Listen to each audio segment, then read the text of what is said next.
Good morning. Yes, guys, I'm ready. Okay, so we'll be seeing fair and mostly dry conditions today, and we'll be seeing that for another 24 to 48 hours. Temperatures, yes, for today along the coast, we'll be seeing 87 Fahrenheit, inland 94, and the Maya Mountains 80. So we get our weather from you on a daily basis, every morning at 6:30, Miss Wellington. And we always look forward to your lively voice to help us wake up in the morning. But you're definitely up much earlier, ensuring that we have a weather update. Well, of course, I'm here since 9 o'clock the night before. Wow. And I work right through until 8 the following morning. But I begin to prepare my stuff from the night before. Okay, because we have updates every 6 hours. And so at 5:30, I go and double check the new update to see if anything has changed. And then I prepare all the forecasts, and that includes the general forecast, the 4 days forecast, as we see here. Right. The marine forecast. Right. Currently, we are in the dry season, so I have a fire forecast, and then we have the municipality forecast, and we have a discussion that we do. Okay. All that I have to prepare and publish on the website.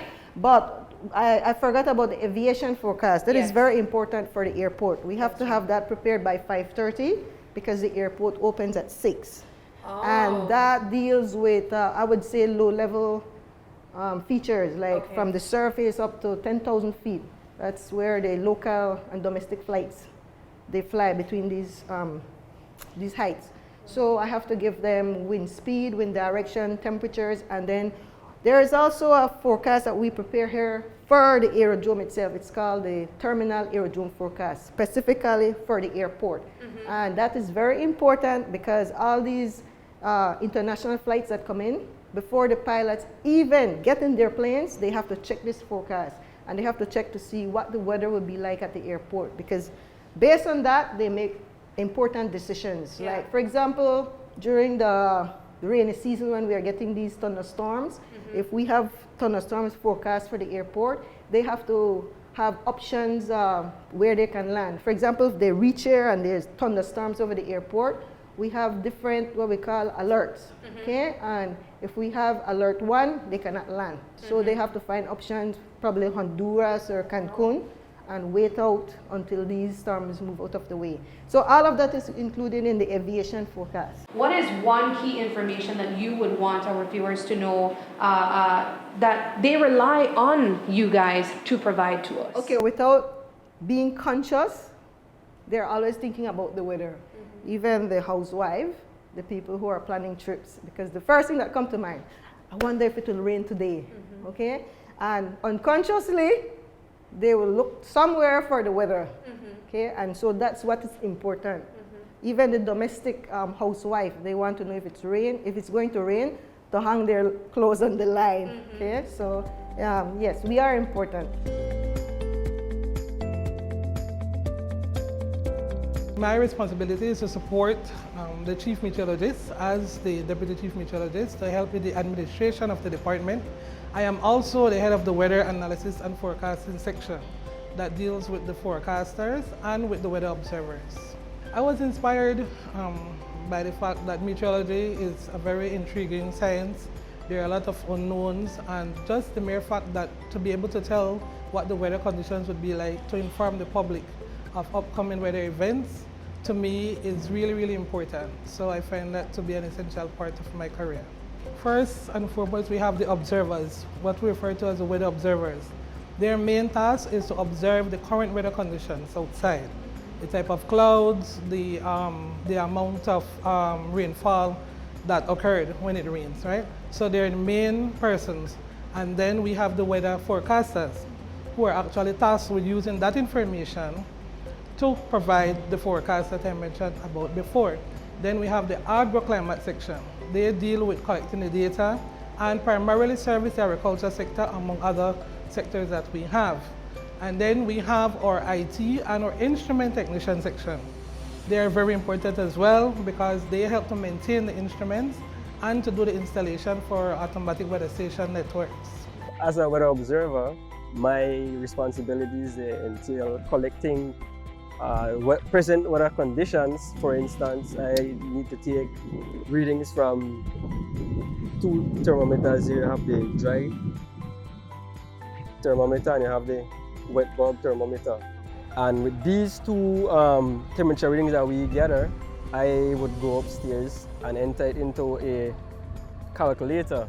This calculator calculates the dew point as well as the RH for that specific time. So after I finish taking this reading, I would normally look up into the sky and I would more or less give an guesstimation as to how much cloud cover. We refer to it as octas. So right now we have roughly 3+ octas or 4 octas of clouds, and then I'd have to identify the type of clouds. Right now, presently, we only have cumulus clouds. Every 9 o'clock, we do an agroclimatic entering of information, whereby we'd have to take measurements from the 1-foot soil thermometer. That's this over here. We'll take a reading from this, and as well as the 4-foot soil thermometer. The main purpose of these agroclimatic reading is for farmers. Yeah, so we'll also take a reading from this manual rain gauge as well. Normally when the rain falls, it get collected into this funnel here, and this funnel then drives the water into this bottle. And then we have a measuring cylinder in the Stepson screen, and then we normally just take the reading from there. It's a counterclockwise anemometer. It just basically records the amount of wind speed through that specific day. So the number that we have here is saying what? The reading basically for that particular day. So every 9 o'clock you'll take the reading from this, and then from the previous day, and then you'll normally give do a calculation to more or less give the amount of wind speed, the difference between the two wind speed for that particular day. Okay, gotcha. Yeah. This particular instrument over here. Now this looks fancy. What is this? A solar reader. This is a sunshine card. So what this basically do is it records the amount of daylight for that particular day. So every 6 o'clock, we'd normally come here and replace this with a new one for the new day coming. So if we have a cloudy day, normally you won't see any reading. Why? Because this acts as a magnifying glass. So it actually burns on the sunshine card, and it tells you, how much sunshine we got recorded for that particular day. Release. Go. 1, 2, 3.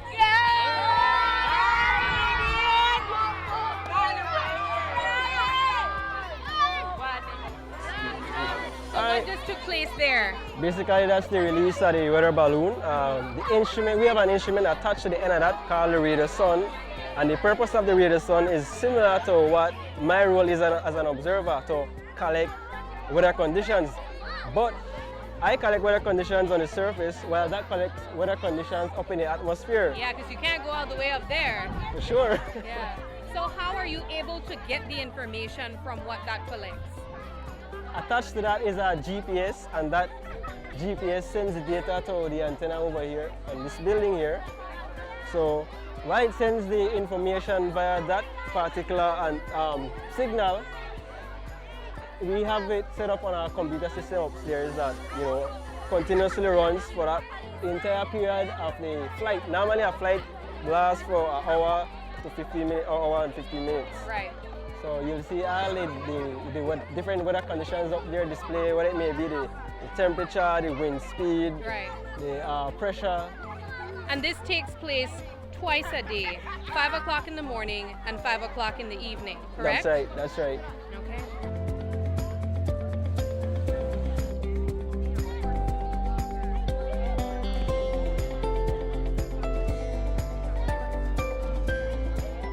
Well, the World Meteorological Day is actually Saturday, March the 23rd, but we have decided to celebrate it a little bit earlier for the mere fact of having the involvement of the schools, right? We really wanted this year to showcase what we do and to use it as a means of inspiring the young minds, right?